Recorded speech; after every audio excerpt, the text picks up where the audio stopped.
क्या आप जानते हैं कि मध्य प्रदेश का इतिहास कब से शुरू हुआ? क्या आप जानते हैं कि मध्य प्रदेश में स्थित भीमबेटका की गुफाएं कितनी प्राचीन हैं? तो फ्रेंड्स, आपको इन क्वेश्चंस के आंसर अगर जानना है तो इस वीडियो को ज़रूर देखिए।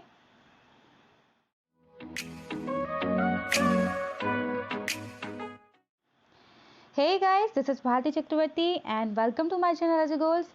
आज के लेक्चर में हम डिस्कस करेंगे मध्य प्रदेश के इतिहास के बारे में। तो अगर आपने हमारे चैनल को सब्सक्राइब नहीं किया है तो सबसे पहले आप हमारे चैनल को सब्सक्राइब कर दें, like share and comment and don't forget to click on bell icon. तो शुरुआत करते हैं हिस्ट्री की। तो सबसे पहले आपको पता होना चाहिए कि व्हाट इज़ हिस्ट्री। तो इतिहास क्या होता है?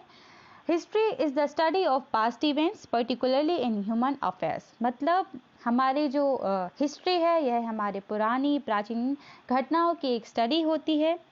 अब हिस्ट्री शब्द बना किससे है? तो हिस्ट्री बना है ग्रीक के एक शब्द हिस्टोरिया से, जिसका मतलब होता है इंक्वायरी। हिस्ट्री को हम 3 पोर्शन में डिवाइड करते हैं। प्री हिस्ट्री मतलब प्राग ऐतिहासिक, प्रोटो हिस्ट्री मतलब आदि इतिहास and next one is historical period मतलब ऐतिहासिक काल। अब प्री हिस्ट्री क्या होता है? तो प्री हिस्ट्री मतलब होता है जिनके हमारे पास कोई भी रिटन एविडेंस नहीं है। ठीक है। नेक्स्ट जानते हैं कि प्रोटो हिस्ट्री। तो प्रोटो हिस्ट्री में हमारे पास रिटन एविडेंस तो अवेलेबल हैं, मगर उनको आज तक डेसिफर नहीं किया गया है। जैसे कि हड़प्पा जो हमारी हड़प्पा सभ्यता का आपने नाम सुना होगा, it belong to proto history only, क्योंकि उसके बहुत सी जो मटेरियल हमें जो मिला हुआ है उसको आज तक हम डेसिफर नहीं कर पाए हैं। तो इट बिलोंग टू आदि ऐतिहासिक।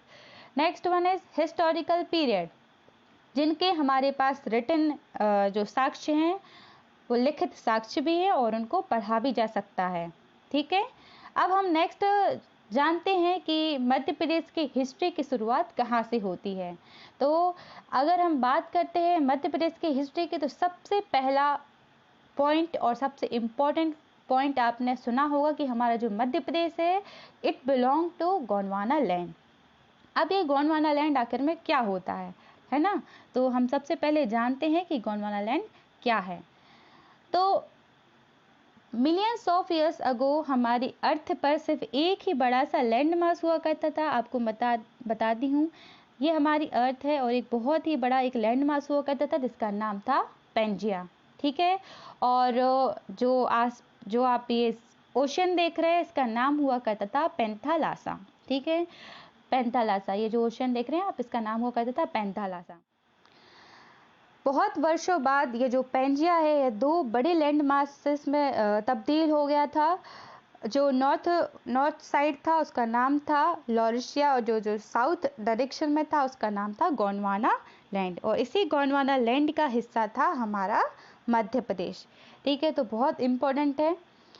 अब इस एक छोटी सी क्लिप के माध्यम से हम जानते हैं कि कैसे हमारी अर्थ का जो एक बहुत बड़ा लैंड मास था वह छोटे छोटे कॉन्टिनेंट्स में कैसे डिवाइड हुआ। तो आप देख सकते हैं ये पहले पूरा एक बहुत बड़ा लैंड मास था और उसके बाद धीरे धीरे इसमें चेंजेस आ गए। ठीक है। अब नेक्स्ट स्लाइड में आपको बताती हूँ कि हमारा इंडिया किस डायरेक्शन में शिफ्ट हुआ था। तो आप देख सकते हैं पिंक कलर का आप जो पोर्शन देख सकते हैं ये पूरा है गोंडवाना लैंड ये। ठीक है, और इंडिया यहाँ से यहाँ शिफ्ट हो जाता है। ठीक है, तो ये प्रेजेंट में हमारा इंडिया यहाँ है। ठीक है, और Madhya Pradesh belong to Gondwana land. तो अब आपको क्लियर हो गया होगा कि गोंडवाना लैंड क्या है, लॉरिशिया क्या है। ठीक है, तो आपको इतनी हिस्ट्री पता होनी चाहिए, और ज़्यादा डिटेल में आपको जानने के लिए इसकी ज्योग्राफी पढ़नी पड़ेगी बहुत अच्छे से। बहुत मज़ा आता है उस टॉपिक को पढ़ने में। इसकी काफ़ी सारी थ्योरीज हैं, आप चाहें तो उनको पढ़ सकते हैं। अब हम बात करते हैं मध्य प्रदेश की हिस्ट्री की। तो प्री हिस्टोरिक टाइम्स की हम बात करते हैं। सबसे ज़्यादा इम्पॉर्टेंट इस पूरे पोर्शन में है भीमबेटका। तो भीमबेटका के बारे में आपको जितनी डिटेल आपको पता हो उतना अच्छा होता है। तो Bhimbetka in MP is the most significant pre historic site. ठीक है, प्री हिस्टोरिक साइट मतलब जो प्राग ऐतिहासिक काल की एक साइट है। ठीक है, क्या है? भीमबेटका। आप ये डायग्राम्स देख सकते हैं, इन्हीं डायग्राम्स की वजह से ही इस जो भीमबेटका की इम्पोर्टेंस है वह इन्हीं चित्रों की वजह से ही है। अब हम डिटेल में जानते हैं। ये गुफाएं भोपाल से 46 किलोमीटर की दूरी पर दक्षिण में मौजूद हैं। गुफाएं चारों तरफ से विंध्य पर्वतमाला से घिरी हुई हैं, जिनका संबंध नवपाषाण काल से है। नेक्स्ट, राज्य कौन सा है? तो मध्य प्रदेश। जिला कौन सा है? तो यह है रायसेन जिला। ठीक है, अब बहुत इंपॉर्टेंट फैक्ट है, इनकी खोज वर्ष 1957 टू 1958 में डॉक्टर विष्णु श्रीधर वाकणकर द्वारा की गई थी। इनका नाम आप बिल्कुल याद कर लें, बहुत इंपॉर्टेंट है और आया हुआ भी है ये क्वेश्चन। अब एक और फैक्ट जान लेते हैं। 1957 में इसकी डिस्कवरी हुई थी। ठीक है, किसने की थी वो तो हमने देख ही लिया है, किसने की थी? डॉक्टर विष्णु श्रीधर वाकणकर ने। ठीक है, अब 1957 में इसकी डिस्कवरी की गई थी, मगर 2003 में, कब? 2003 में इसको वर्ल्ड हेरिटेज साइट में शामिल किया गया था। ठीक है, अब मुझे आप कमेंट करके बताइए कि मध्य प्रदेश में कितनी वर्ल्ड हेरिटेज साइट्स है और उनको कब शामिल किया गया था, उनका वर्ष और उनसे संबंधित जानकारी भी आप मुझे कमेंट करके बताएं। नेक्स्ट, अब हम डिस्कस करते हैं स्टोन एज। अब स्टोन एज की शुरुआत कब से हुई? तो प्राग ऐतिहासिक काल के दौरान मानव ने बहुत सी वस्तुओं का इस्तेमाल करना शुरू किया। सबसे पहले उन्होंने पत्थरों का इस्तेमाल शुरू किया और उस समय को बोला जाता है स्टोन एज, मतलब पाषाण काल। पाषाण काल को भी हम मुख्यतः तीन पीरियड्स में डिवाइड कर सकते हैं: palaeolithic age, mesolithic age and neolithic age. Palaeolithic मतलब होता है पुरा पाषाण काल, मेसोलिथिक मतलब होता है मध्य पाषाण काल और न्यूलिथिक मतलब होता है नव पाषाण काल। अब इस पोर्शन को हम डिवाइड करते हैं और बताते चलते हैं कि कैसे टाइम डिवाइड किया हमने। पैलियोलिथिक एज के समय में हमने पत्थरों का इस्तेमाल करना सीखा था। हम बड़े बड़े पत्थरों का उपयोग करते थे शिकार करने के लिए।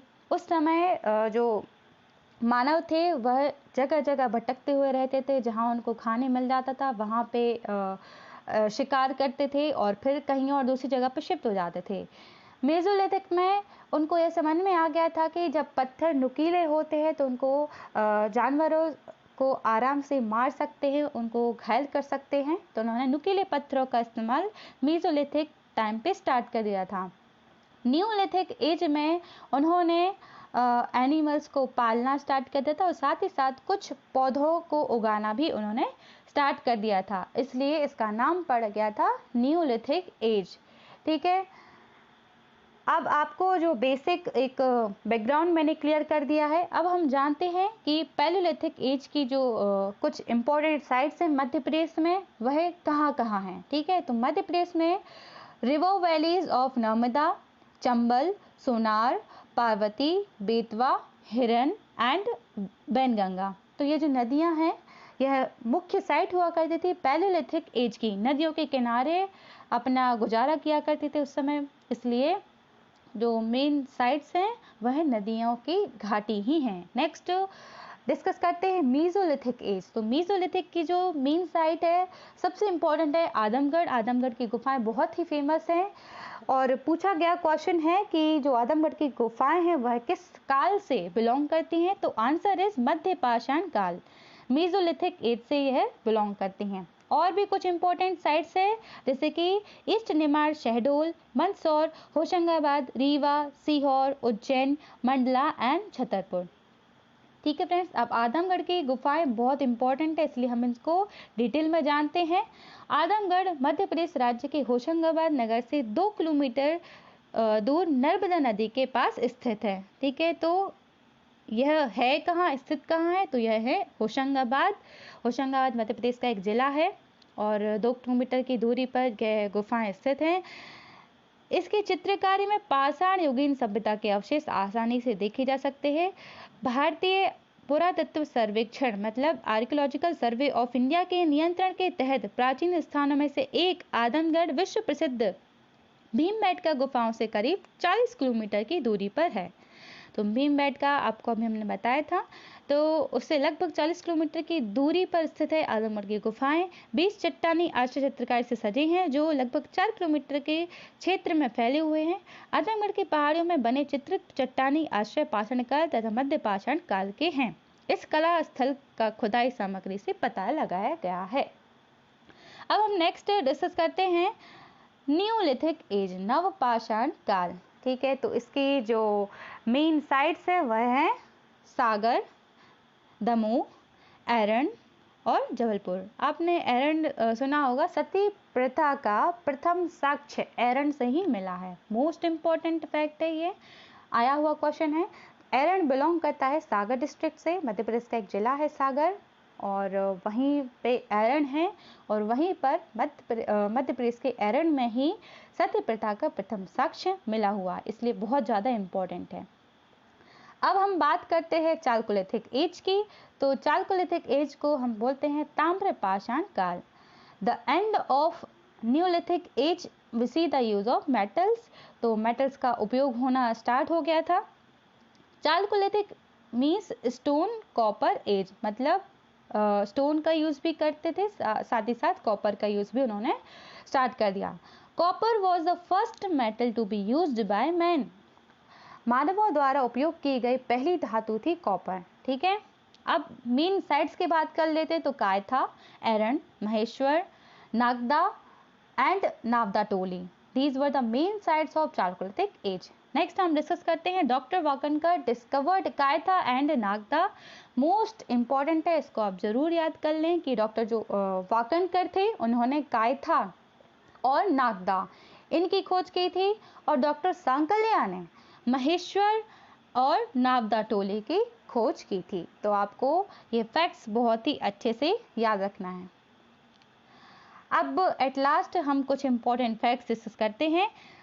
प्रदेश के रायसेन जिले में स्थित भीमबेटका की गुफाएं ये बिलोंग करती हैं प्राग ऐतिहासिक काल से, और होशंगाबाद जिले की आजमगढ़ की सभ्यता बिलोंग करती है मध्य पाषाण काल से। ठीक है, नेक्स्ट हम डिस्कस करते हैं भीमबेटका की गुफाओं को V.S. वाकनकर द्वारा खोजा गया था। यह फैक्ट भी हम देख चुके हैं, और कब खोजा गया था यह भी मैंने आपको बताया। नेक्स्ट हम डिस्कस करते हैं पचमढ़ी की पहाड़ियों की खोज जेम्स पारसेथ ने की थी। ठीक है, जेम्स पारसेथ ने पचमढ़ी की पहाड़ियों की खोज की थी। भीमबेटका की गुफाओं को 2003 में शामिल किया गया था वर्ल्ड हेरिटेज साइट्स में, तो यह भी आपको याद रखना है। नेक्स्ट वन इज कायथा ताम्र पाषाण संस्कृति से संबंधित है। ठीक है, तो कायथा उज्जैन के पास में है, यह बिलोंग करती है ताम्र पाषाण संस्कृति से। नेक्स्ट इज तांबे के चूड़ियां तथा 2 कुल्हाड़ी प्राप्त हुई है, कहाँ से? कायथा से। ठीक है, तो यह क्वेश्चन आया हुआ है, इसलिए मैंने यह फैक्ट आपको बताया कि तांबे के चूड़ियां तथा 2 कुल्हाड़ी हमें कायथा से प्राप्त हुई हैं। साथ ही साथ पुरातत्व विभाग के जनक किसे कहा जाता है? तो यह कहा जाता है अलेक्जेंडर कनिंघम को। यह भी बहुत इंपॉर्टेंट है। तो चलिए फ्रेंड्स, आज मध्य प्रदेश की हिस्ट्री में बस इतना ही। नेक्स्ट हम डिस्कस करेंगे अपने आने वाले लेक्चर में। तो अगर आपने हमारे चैनल को सब्सक्राइब नहीं किया है तो हमारे चैनल को सब्सक्राइब कर दें। Please like, share and comment. Video अच्छा लगा हो तो प्लीज़ मुझे कमेंट करके ज़रूर बताएं। साथ ही साथ अगर आप हमारे ग्रुप को ज्वाइन करना चाहते हैं टेलीग्राम पे, जहाँ पे हम डेली आपको करंट अफेयर्स प्रोवाइड करते हैं, साथ ही साथ स्टडी मटेरियल भी आपको फ्री में प्रोवाइड किया जाता है, तो आप हमारे ग्रुप को ज्वाइन कर सकते हैं। आप मुझे इंस्टाग्राम पर भी फॉलो कर सकते हैं, इन सभी की लिंक आपको डिस्क्रिप्शन बॉक्स में मिल जाएगी। Thank you so much guys, please take care of your self.